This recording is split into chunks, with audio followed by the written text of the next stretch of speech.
Bismillahirrahmanirrahim. Assalamualaikum warahmatullahi wabarakatuh. Baiklah, saya Nola Asana 1930 akan membacakan atau menyampaikan hasil dari diskusi kami, yaitu dari kelompok 9 tentang sumber data, yang mana pada poin A terdapat pengertian sumber data.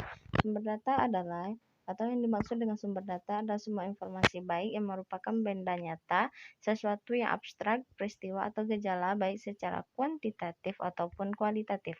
Sumber data yang bersifat kualitatif di dalam penelitian diusahakan tidak bersifat subjektif, oleh sebab itu perlu diberi bobot kerumitan.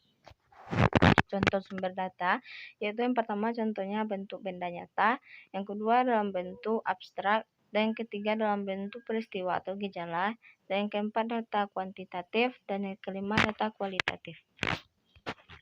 Nah, pada poin selanjutnya yaitu tentang merencanakan sumber data. Data penelitian dapat diperoleh dari berbagai sumber. Data dapat berupa orang, tempat, dan kertas yang dapat memberikan informasi untuk keperluan penelitian.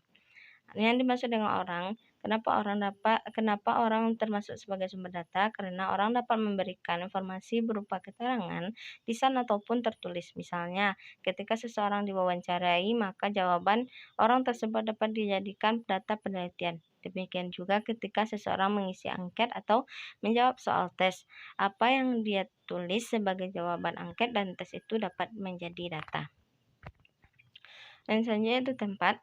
Kenapa tempat juga termasuk sebagai merencanakan sumber data? Karena yang pertama itu tempat merupakan atau dapat memberikan informasi berupa gerak maupun keadaan diam. Informasi yang berupa gerak dapat berupa aktivitas sehari-hari, misalnya kerumunan orang di pasar, acara televisi, nyanyian dari radio.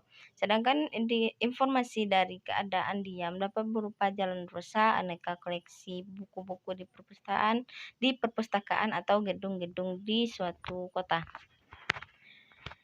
Selanjutnya itu tentang yaitu kertas. Nah, kertas diartikan sebagai dokumen tertulis. Jadi bukan sekedar benda. Dokumen tertulis dapat berupa buku, majalah, surat kabar, naskah laporan. Isi dokumen yang menjadi data dapat berupa lisan, gambar maupun simbol. Nah, sekian, terima kasih. Saya kembalikan kepada moderator.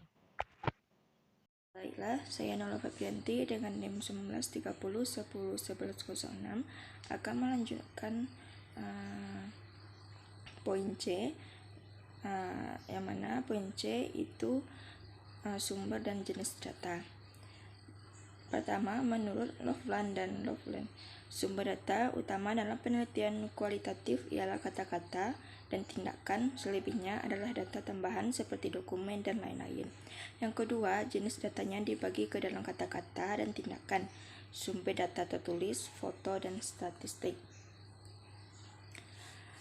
Menurut Jonathan Sarwono, beberapa sumber kepustakaan yang dapat digunakan oleh peneliti. Yang pertama, abstrak hasil penelitian merupakan sumber referensi yang berharga karena dalam abstrak biasanya peneliti menuliskan intisari dari penelitian. Yang kedua, indeks menyediakan judul-judul buku yang disusun berdasarkan deskripsi utama masing-masing buku. Yang ketiga, review berisi tulisan-tulisan yang bersintesa karya-karya atau buku yang pernah ditulis dalam suatu periode waktu tertentu. Ketiga, jurnal berisi tulisan-tulisan dalam satu bidang disiplin ilmu yang sama. Kegunaan utama jurnal ialah dapat digunakan sebagai sumber data sekunder karena pada umumnya tulisan-tulisan di jurnal merupakan hasil penelitian. Sekian, terima kasih.